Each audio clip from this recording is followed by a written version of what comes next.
kami ingin mempresentasikan makalah ekonomi kami yang berjudul Analisis Dampak Alokasi Anggaran APBN Terhadap Ketenagakerjaan. Sebelum kami memulai presentasi kami, izinkan kami untuk memperkenalkan diri kami terlebih dahulu. Perkenalkan, nama saya Jutena Sari. Nama saya Nafria Salvaevi. Saya Nursan Penny. Saya Salwa Berdasira. Baiklah, presentasi akan dimulai oleh Salwa.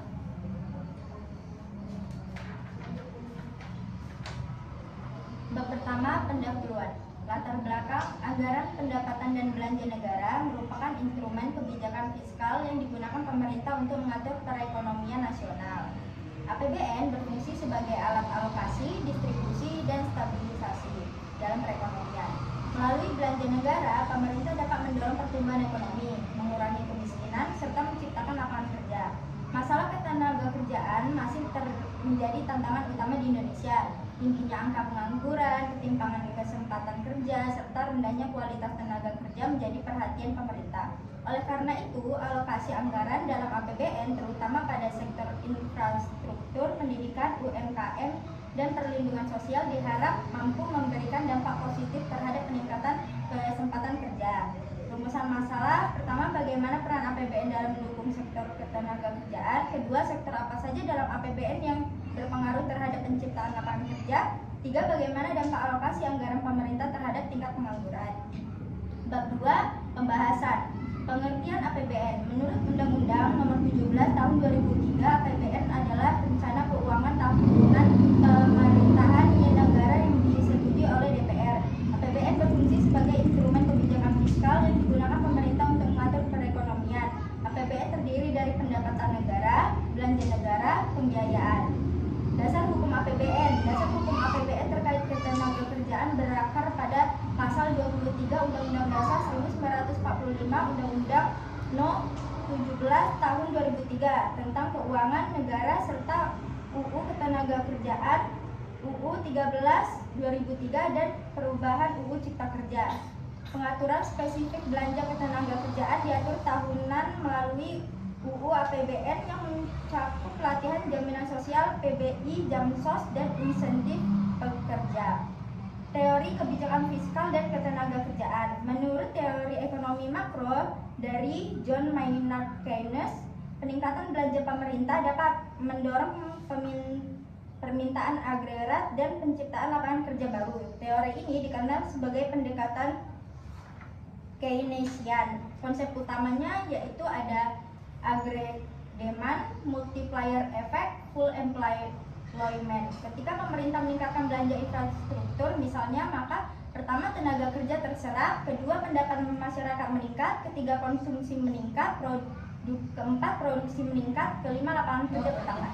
Konsep ketenagakerjaan, yaitu menurut bahasa Pusat Statistik atau BPS, ketenagakerjaan mencakup penduduk usia kerja yang bekerja, menganggur atau mencari pekerjaan. Jenis pengangguran yaitu pengangguran terbuka, setengah menganggur, pengangguran struktural, pengangguran siklikal, dan friksional. Tingkat pengangguran terbuka atau TPT menjadi indikator utama dalam melihat dampak APBN terhadap tenaga-kerjaan. Adapun struktur dan alokasi APBN, yaitu pertama, belanja negara dalam APBN terdiri dari belanja pemerintah pusat, transfer ke daerah, dan dana desa. Kemudian belanja pemerintah pusat mencakup belanja pegawai, belanja barang, belanja modal, subsidi, bantuan sosial. Alokasi APBN dirancang setiap tahun oleh pemerintah bersama DPR RI dan dikelola oleh Kementerian Keuangan Republik Indonesia. Adapun beberapa faktor penting yang berkaitan langsung dengan ketenagakerjaan. Yang pertama, belanja infrastruktur, dua, belanja pendidikan dan pelatihan, ketiga, belanja UMKM dan koperasi, dan keempat, belanja perlindungan sosial. Analisis dan dampak alokasi APBN terhadap ketenagakerjaan, yaitu fungsi alokasi seperti APBN diarahkan untuk mengalokasikan anggaran pembangunan pada sektor produktif yang menyerap banyak tenaga kerja seperti infrastruktur, pendidikan, dan pelatihan vokasi. Yang kedua yaitu fungsi distribusi, di mana APBN digunakan untuk mendistribusikan pendapatan secara adil. Yang ketiga, fungsi stabilisasi, di mana APBN berperan menjaga stabilitas ekonomi agar dunia usaha tetap beroperasi. Adapun dampak positif alokasi APBN yaitu belanja infrastruktur menyerap tenaga kerja kerja langsung dan tidak langsung. Contohnya pekerja konstruksi, supplier bahan bangunan dan transportasi. Efek multiplier terjadi ketika proyek pemerintah meningkatkan aktivitas ekonomi. Pengurangan tingkatan pengangguran ketika proyek pemerintah meningkatkan maka permintaan tenaga kerja meningkat, pengangguran menurun, pendapatan meningkat. Data dari Badan Pusat Statistik menunjukkan bahwa peningkatan belanja negara pada masa pemulihan ekonomi pasca pandemi berkorelasi dengan menurunkan tingkat pengangguran. Peningkatan kualitas tenaga kerja dan sumber daya manusia melalui program pelatihan, pendidikan vokasi, sertifikasi, kompetensi. Investasi pendidikan menghasilkan tenaga kerja yang lebih produktif. Insentif fiskal bagi industri padat karya. Pemerintah memberikan pembebasan PPh pasal 21 bagi pekerja dengan penghasilan tertentu. Dukungan UMKM melalui kredit usaha rakyat atau KUR dan bantuan langsung tunai atau BLT UMKM. APBN membantu usaha kecil bertahan dan tetap memperkerjakan karyawan. Jaringan pengamanan sosial, APBN memberikan perlindungan kepada pekerja yang terdampak krisis atau kehilangan pekerjaan melalui bantuan sosial. Adapun yang terakhir, dampak negatif APBN yaitu ketidaktepatan alokasi anggaran. Jika anggaran tidak tepat sasaran, maka tidak efektif menciptakan lapangan kerja, menimbulkan pemborosan, serta korupsi dan inefisiensi, yaitu masalah tata kelola dapat mengurangi efektif APBN. Dan terakhir, pengangguran struktural, di mana jika pendidikan tidak sesuai kebutuhan industri, maka tenaga kerja sulit terserap. Selanjutnya ada tantangan dalam pengelolaan APBN ketenagakerjaan. Yang pertama, efisiensi dan pemotongan anggaran atau fiscal constraint, di mana efisiensi drastis dampak pada program, yaitu pemotongan ini menimbulkan tantangan besar dalam mempertahankan kualitas program pelatihan vokasi, serta adanya tuntutan inovasi. Meskipun anggaran terbatas, Kemnaker dituntut untuk tetap bekerja secara inovatif dan memastikan efisiensi tidak mengganggu kinerja program prioritas. Yang kedua, ada kesenjangan skill dan kebutuhan industri.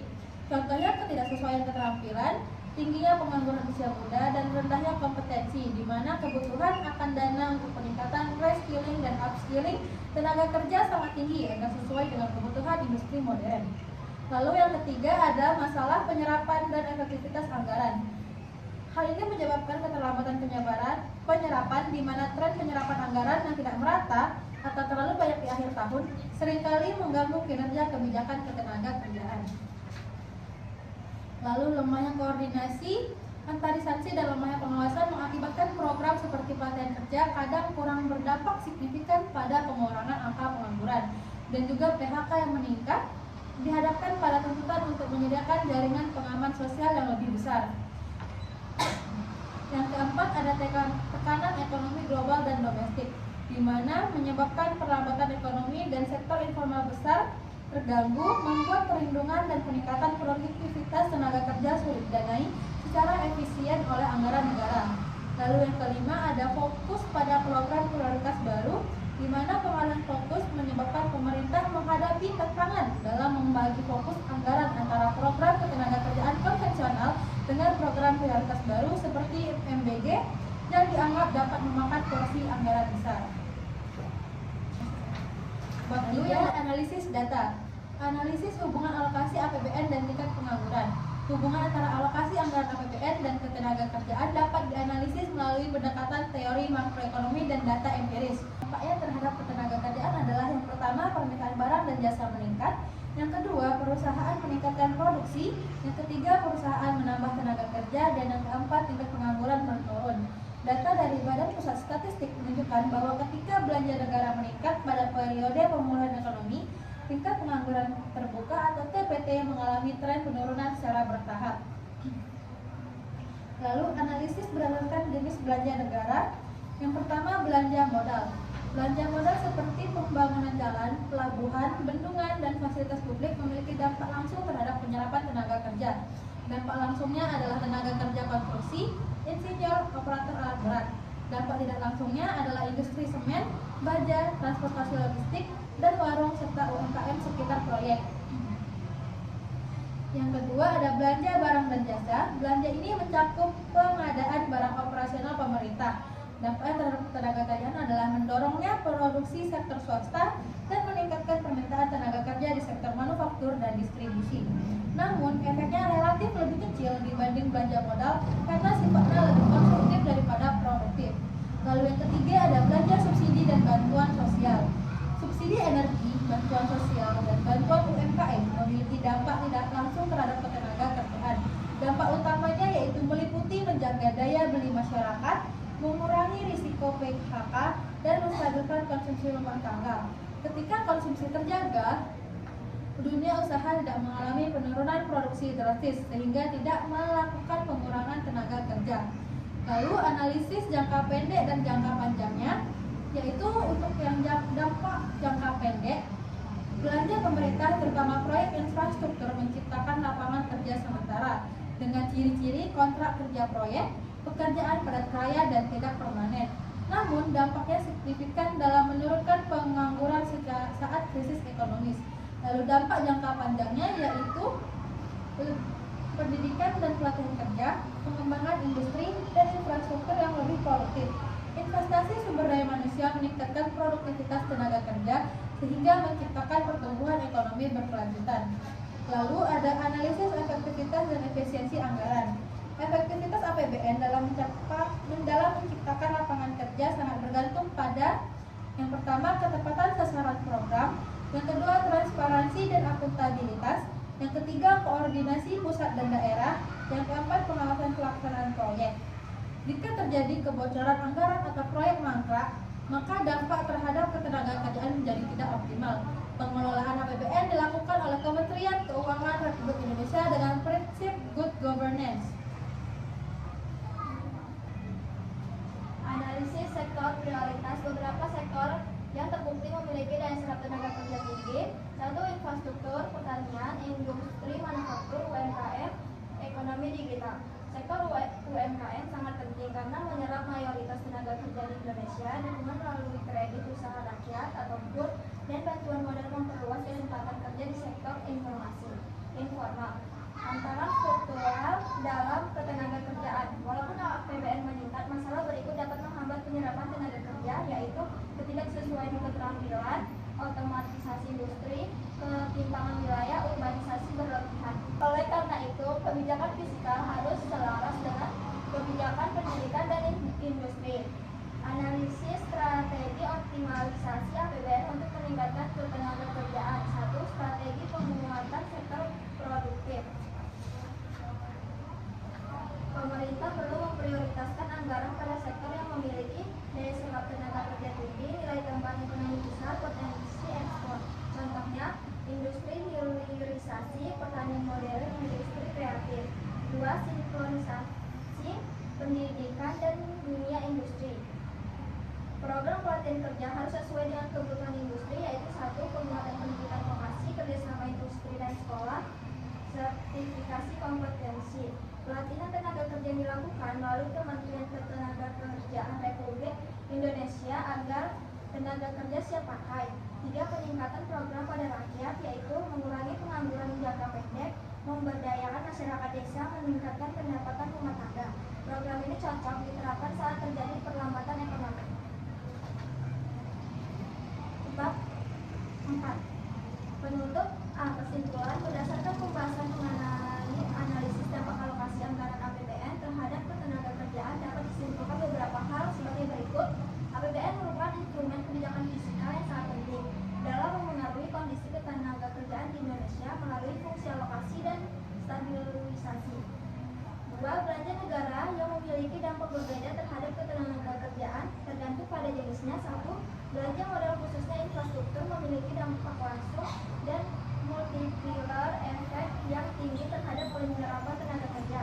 2. Belanja subsidi dan bantuan sosial berperan dalam menjaga daya beli masyarakat sehingga mencegah peningkatan pengangguran. 3. Belanja pendidikan dan pelatihan meningkatkan kualitas sumber daya manusia dalam jangka panjang. 3.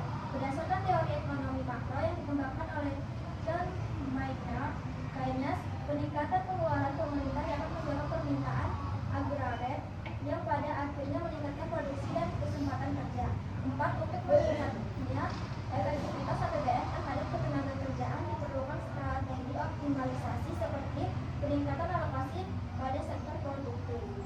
B. Saran pemerintah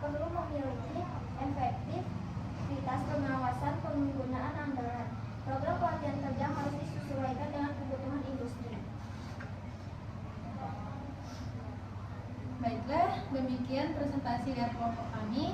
Kami minta maaf atas segala kekurangan. Kami akhiri dengan wabillahi taufiq wal hidayah. Wassalamualaikum warahmatullahi wabarakatuh.